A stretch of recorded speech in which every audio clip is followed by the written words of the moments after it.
നമസ്കാരം. കേരളത്തിലെ തദ്ദേശ സ്ഥാപനങ്ങളിലെ വാർഡുകളുടെ എണ്ണം കൂട്ടാൻ ആലോചിച്ച് സംസ്ഥാന സർക്കാർ. ഈ കഴിഞ്ഞ തിങ്കളാഴ്ച നടന്ന മന്ത്രിസഭാ യോഗത്തിലാണ് സർക്കാർ ഇങ്ങനെ ഒരു തീരുമാനം കൈക്കൊണ്ടത്. ഇത് കാലാകാലങ്ങളിൽ നമ്മുടെ രാജ്യത്ത് നടക്കുന്ന ഒരു പ്രക്രിയ തന്നെയാണ്. ഇതിൻ്റെ ഒരു രാഷ്ട്രീയ പ്രത്യാഘാതവും വിശദാംശങ്ങളും പരിശോധിക്കാം.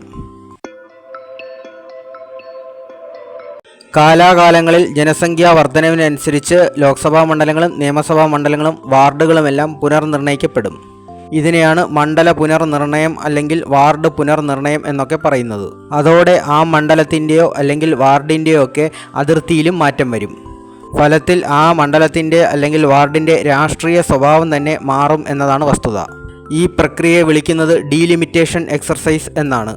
കേന്ദ്രത്തിൽ BJP സർക്കാരിന് തുടർഭരണം ലഭിക്കുകയാണെങ്കിൽ 2026 ഒരു ഡീലിമിറ്റേഷൻ എക്സർസൈസ് നടത്താൻ പദ്ധതിയിട്ടിട്ടുണ്ട്.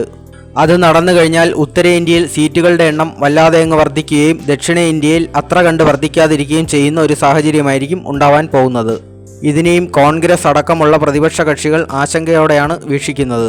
ഇതിനെക്കുറിച്ചൊരു വിശദമായ വീഡിയോ തന്നെ ഞാൻ ചെയ്തിട്ടുണ്ട്. അതുകൊണ്ട് ഇതിനെക്കുറിച്ച് കൂടുതലൊന്നും ഇവിടെ ആവർത്തിക്കുന്നില്ല. ഇവിടെയും നടക്കാൻ പോകുന്ന വാർഡ് പുനർനിർണയത്തെ കോൺഗ്രസ് ആശങ്കയോടുകൂടി തന്നെയാണ് നോക്കിക്കാണുന്നത്. LDFന്റെ വോട്ട് ബാങ്കുകൾ ശക്തിപ്പെടുത്തുന്ന രീതിയിലായിരിക്കും വാർഡുകളുടെ അതിർത്തികൾ പുനർനിർണയിക്കുക എന്നത് തന്നെയാണ് കോൺഗ്രസിന്റെ ഏറ്റവും വലിയ ആശങ്ക.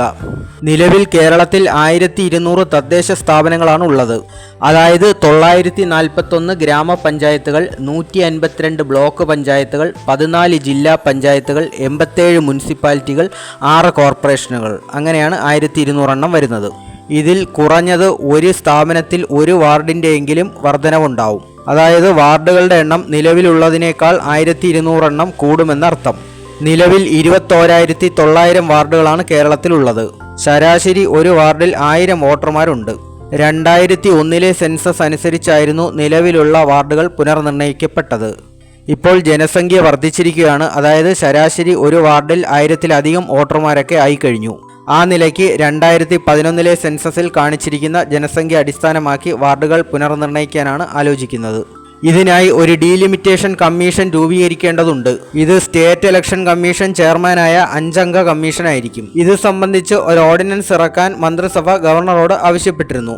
എന്നാൽ തെരഞ്ഞെടുപ്പ് പെരുമാറ്റച്ചട്ടം നിലനിൽക്കുന്നു എന്ന കാരണം ചൂണ്ടിക്കാട്ടി ഗവർണർ ഇത് തിരിച്ചയക്കുകയായിരുന്നു. ഈ വിഷയത്തിൽ തെരഞ്ഞെടുപ്പ് കമ്മീഷനെ സമീപിക്കാനാണ് സർക്കാർ ആലോചിക്കുന്നത്. ഡീലിമിറ്റേഷൻ എക്സർസൈസ് എന്നുള്ളത് പലപ്പോഴും ഭരിക്കുന്ന പാർട്ടിയുടെ ഒരു രാഷ്ട്രീയ ആയുധമാണെന്ന് പറഞ്ഞുകൊണ്ട് നിർത്തുന്നു. Thank you.